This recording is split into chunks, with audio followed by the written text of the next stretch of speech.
নমস্কাৰ, মই উজ্জ্বল লৈ আহিছোঁ আপোনালোকৰ বাবে আজি অন্য এটা ভিডিঅ'। তো ভিডিঅ'টো খুবেই দৰকাৰী। যদি ভাল লাগে ভিডিঅ'টো লাইক কমেণ্ট শ্বেয়াৰ কৰিবলৈ নাপাহৰিব। তো কথাটো হ'ল যে ৰাজ্যত আকৌ ওলাইছে হাজাৰ হাজাৰ চাকৰি। হয়তো আপোনালোকে এই খবৰটো গম পাইছে, নিউজৰ মাধ্যমে হওক বা ছ'চিয়েল মিডিয়াৰ মাধ্যমৰ জৰিয়তে হওক, আপোনালোকে হয়তো গম পাইছেই ৰাজ্যত নতুনকৈ হাজাৰ হাজাৰ চাকৰি ওলাইছে।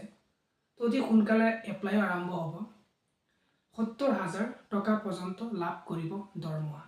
গতিকে এইবাৰ আমি চাকৰি ল'বই লাগিব, হয় নহয়? আবেদনৰ বাবে এতিয়াই সাজু কৰক নথিপত্ৰসমূহ। যদি আপোনাৰ কিবা ডকুমেণ্ট আবেদন ভেৰিফিকেশ্যন হোৱা নাই, সোনকালে কৰি সম্পূৰ্ণ ক্লিয়াৰ কৰি ৰাখক। আৰু 10,673টা বিজ্ঞাপন ভেকেঞ্চি ওলাব। SSAৰ অধীনত LP UPৰ শিক্ষকক দিয়া হ'ব নিযুক্তি। 8 নৱেম্বৰৰ পৰা আপুনি কৰিব পাৰিব আবেদন। অতি শীঘ্ৰেই আবেদন প্ৰক্ৰিয়া আৰম্ভ হ'ব আৰু আবেদনৰ অন্তিম তাৰিখ 30 নৱেম্বৰ 2025লৈকে ৰাখিছে। এটা ৱেবছাইট মুকলি হ'ব অতি সোনকালে। আপুনি সেই ৱেবছাইটৰ জৰিয়তে অনলাইনৰ মাধ্যমে আপুনি আবেদন কৰিব পাৰিব। 8 নৱেম্বৰৰ পুৱা 10 বজাৰ লগে লগে মুকলি হ'ব সেই ৱেবছাইটটো আৰু 30 নৱেম্বৰৰ মাজনিশালৈকে মুকলি হৈ থাকিব ৱেবছাইট লিংক। গতিকে আপুনি যিমান সোনকালে পাৰে এপ্লাইটো কৰি দিব।